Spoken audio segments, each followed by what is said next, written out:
हम पढ़ते हैं फिलिप्पी की किताब 2 अध्याय 12 पद से। विषय संसार में ज्योति सदृश चमको, है ना।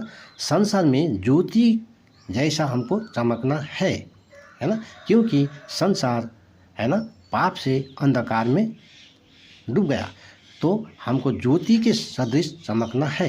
तो लिखा है, इसलिए हे मेरे प्रियो, जिस प्रकार तुम सदा से आज्ञा मानते आए हो, वैसे ही अब भी न केवल मेरे साथ रहते हुए, पर विशेष करके अब मेरे दूर रहने पर भी डरते और कांपते हुए अपने अपने उद्धार का कार्य पूरा करते जाओ, है ना।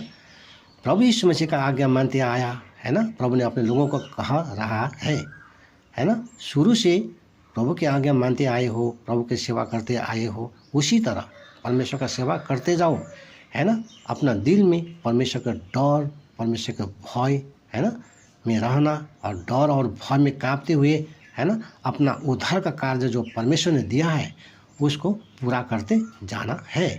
तो 13 पद में लिखा है, क्योंकि परमेश्वर ही है जिसने अपनी स्वेच्छा निमित्त तुम्हारे मन में इच्छा और काम दोनों बातों के करने का प्रभाव डाला है। और परमेश्वर ने ही हमारा दिल में परमेश्वर का काम करने का इच्छा और काम, है ना, परमेश्वर ने ही हमारा दिल में प्रभाव डाला है। तो 14 पद में लिखा है, सब काम बिना कुड़कुड़ाए और बिना विवाद के किया करो। और सब काम, है ना, परमेश्वर ने जो दिया है काम, उस काम को बिना कुड़कुड़ाए बिना विवाद हमको पूरा करते जाना है। तो 15 पद में हम पढ़ते हैं, ताकि तुम निर्दोष और भोले होकर टेढ़े और हठीले लोगों के बीच परमेश्वर के निष्कलंक संतान बने रहो, है ना। ताकि, है ना, निर्दोष और भोले होकर, निर्दोष होकर भोले होकर, क्योंकि ये, है ना, टेढ़े और हठीले लोगों के बीच में, है ना, प्रभु के लोग रहता है। तो टेढ़े और हठीले लोगों के बीच में, है ना, वो भोले निर्दोष रहकर, है ना, परमेश्वर की निष्कलंक संतान बने रहो। परमेश्वर का संतान जो यूहन्ना 1:12 में है, परमेश्वर का संतान, है ना, निष्कलंक परमेश्वर का संतान बने रहना है ना।